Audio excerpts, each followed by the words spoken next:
Hello everyone, welcome to the BPSC mains programme. BPSC mains programme के तहत आज का जो हमारा टॉपिक है वो है भारत की नवीकरणीय ऊर्जा योजना अर्थात India's renewable energy plan. Science and technology section के अंतर्गत यह टॉपिक शिक्षक बीपीएससी मेंस एवं अन्य PCS mains like UPPCS, JPSC एवं यूपीएससी के लिए यह टॉपिक काफ़ी ही इम्पॉर्टेंट है। यह टॉपिक आपको ऐसे राइटिंग में भी इनपुट का काम करेगा, तो बने रहें वीडियो को अंत तक। और यदि आप हमारे चैनल पर नए हैं तो चैनल को सब्सक्राइब कर लें और बेल आइकन को प्रेस कर दें सो दैट वीडियो अपलोड होते ही आपको नोटिफिकेशन मिल जाए। तो चलिए स्टार्ट करते हैं हम आज का जर्नी। हाल ही में भारत के प्रधानमंत्री ने अगले दशक के लिए भारत के विशाल नवीकरणीय ऊर्जा परिनियोजन योजना के बारे में घोषणा की, जिनसे प्रतिवर्ष लगभग $20 बिलियन का व्यवसाय सृजित होने की संभावनाएं हैं। तृतीय वैश्विक नवीकरणीय ऊर्जा निवेश बैठक एवं प्रदर्शनी री इन्वेस्ट 2020 अर्थात global renewable energy investment meeting and expo री इन्वेस्ट के उद्घाटन के बाद प्रधानमंत्री ने भारत की नवीकरणीय ऊर्जा यात्रा में शामिल होने के लिए निवेशकों, डेवलपर्स और उद्यमियों को संबोधित करते हुए उन्हें आमंत्रित किया। नवीकरणीय ऊर्जा क्षमता की अगर हम बात करें तो नवीकरणीय ऊर्जा क्षमता की दृष्टि से भारत विश्व में चौथे स्थान पर है और सभी प्रमुख देशों में सबसे तीव्र गति से विकास और वृद्धि कर रहा है। भारत एक बड़ा बाजार है और बहुत सारे देश एक सूर्य, एक विश्व, एक ग्रिड अर्थात वन सन, वन वर्ल्ड, वन ग्रिड तथा इंटरनेशनल सोलर अलायंस के मामले में इसकी ओर आकर्षित हो रहे हैं। वर्तमान में भारत की नवीकरणीय ऊर्जा क्षमता India's renewable energy capacity 136 gigawatt की है, जो इसकी कुल क्षमता का लगभग 36% है। वर्ष 2030 तक क्षमता वृद्धि का लक्ष्य 450 गीगावाट है, जिसमें प्रति वर्ष 25 गीगावाट की वृद्धि हो रही है। भारत में ऊर्जा की प्राप्ति प्रति व्यक्ति खपत की अगर हम बात करें तो यह विश्व स्तर की तुलना में काफ़ी ही कम है। अब सवाल उठता है, नवीकरणीय ऊर्जा की आवश्यकता क्यों है? आखिर क्यों हमें रिन्यूएबल एनर्जी की आवश्यकता है? इसको अगर हम निम्नलिखित हेड के अंतर्गत बात करें तो सबसे पहले हम धारणीयता की बात करते हैं। अच्छा स्रोत से उत्पन्न ऊर्जा स्रोत ग्रीन तथा अधिक धारणीय होगी। रोजगार के अवसर की अगर हम बात करें तो किसी नई तकनीक को अपनाने का सामान्य सा अर्थ देश की कामकाजी आबादी के लिए रोजगार के अधिक अवसर उत्पन्न करना है। वहीं अगर हम बाजार आश्वासन की बात करें तो अर्थव्यवस्था के दृष्टिकोण से नवीकरणीय ऊर्जा स्रोत बाजार और राजस्व आश्वासन प्रदान करते हैं, जो किसी अन्य संसाधन द्वारा प्रदान नहीं किया जा सकता है। अगर विद्युत आपूर्ति की बात करें तो 100% घरों में 24/7 विद्युत आपूर्ति प्रदान करना।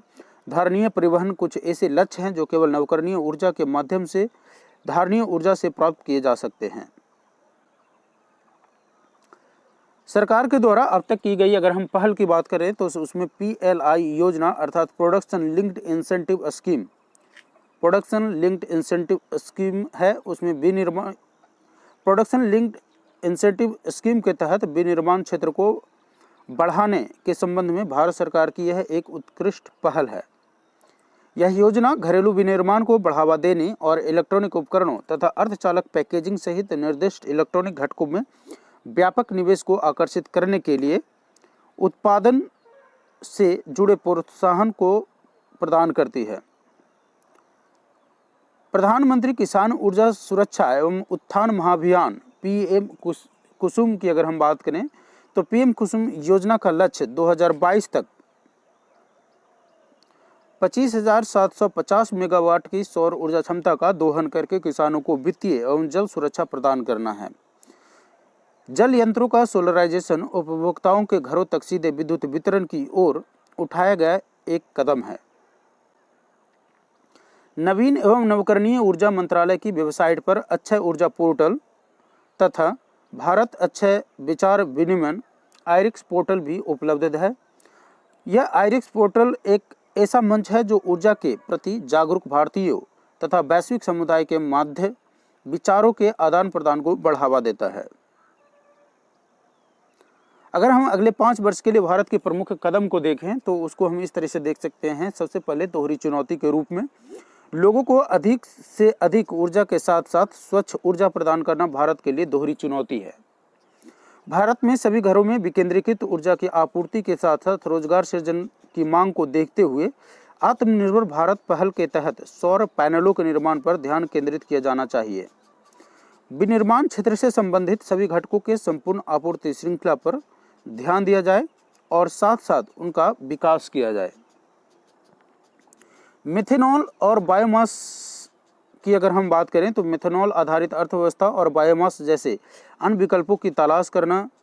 बायोमास सीएनजी वाहनों में 20% पेट्रोल का सम्मिश्रण भी किया जाना सरकार का एक लक्ष्य है, जिसकी ओर यह अग्रसर हो रही है। बायोमास से ऊर्जा का रूपांतरण एक अच्छा विकल्प है, क्योंकि यह शहरों को स्वच्छ करने के साथ साथ हमारी ऊर्जा निर्भरता को कम करेगा। बायोमास से उत्पन्न ईंधन का उच्च कैलोरी मान होता है और यह पारंपरिक बायोमास की तुलना में स्वच्छ होता है। हाइड्रोजन आधारित फ्यूल सेल व्हीकल की अगर हम बात करें तो प्रौद्योगिकी में हाइड्रोजन के उपयोग से नवीकरणीय ऊर्जा के परिदृश्य को बदलने की संभावना है। हाइड्रोजन आधारित एफसीवी अर्थात फ्यूल सेल व्हीकल की ओर स्थानांतरण पर ध्यान दिए जाने की आवश्यकता है। वहीं अगर ग्रिड एकीकरण की बात करें, ग्रिड यूनिफिकेशन इंटीग्रेशन की हम बात करें तो ग्रिड इंटीग्रेशन के तहत यह ग्रिड को कुशल तरीके से परिवर्तनशील नवीकरणीय ऊर्जा के वितरण हेतु विकल्पों को विकसित करने का तरीका है। नवीकरणीय ऊर्जा की विशेषताओं के अनुरूप जो मांगे हैं उनकी पहचान करना। नवीकरणीय ऊर्जा के स्रोतों मुख्य रूप से सौर और पवन ऊर्जा की विशेषताओं पर ध्यान केंद्रित करना तथा उनकी परिवर्तनशीलता को चुनौती के बजाय लाभ के रूप में मानना। नवीकरणीय ऊर्जा से संबंधित अगर हम चुनौतियों को देखें तो मुख्य ग्रिड के साथ एकीकरण, सबसे पहले हम इसको डिस्कस करते हैं। मुख्य ग्रिड के साथ नवीकरणीय ऊर्जा का एकीकरण अर्थात इंटीग्रेशन के क्षेत्र पर भारत को काम करने की आवश्यकता है। नवीकरणीय ऊर्जा क्षेत्र में वृद्धि के लिए बड़ी मात्रा में ऊर्जा भंडारण और बैटरी जैसे समाधान की आवश्यकता है। अगर वहीं कॉस्ट फैक्टर को देखें तो नवीकरणीय ऊर्जा संसाधन पारंपरिक स्रोतों की तुलना में थोड़े अधिक महंगे होते हैं। 24/7 विद्युत आपूर्ति के रूप में अगर हम देखें तो भंडारण तंत्र के साथ साथ धारणीयता अर्थात सस्टेनेबिलिटी तथा 24 घंटे विद्युत आपूर्ति बड़ी चुनौतियां हैं। कृषि क्षेत्र की अगर हम बात करें तो कृषि क्षेत्र में बहुत अधिक विद्युत की खपत होती है और प्रत्येक घर और कृषि क्षेत्र को पर्याप्त विद्युत प्रदान करना भी एक चुनौती है। अगर आगे की राह की बात करें, अगर वे अहेड की हम बात करें तो क्षेत्रों की पहचान करना को हम पहला हेड में अगर हम ले तो क्षेत्रों को सबसे पहले पहचान करना अर्थात नवीकरणीय संसाधनों विशेष रूप से पवन ऊर्जा को हर जगह स्थापित नहीं किया जा सकता है। उन्हें स्थापित करने के लिए विशिष्ट स्थान की आवश्यकता होती है।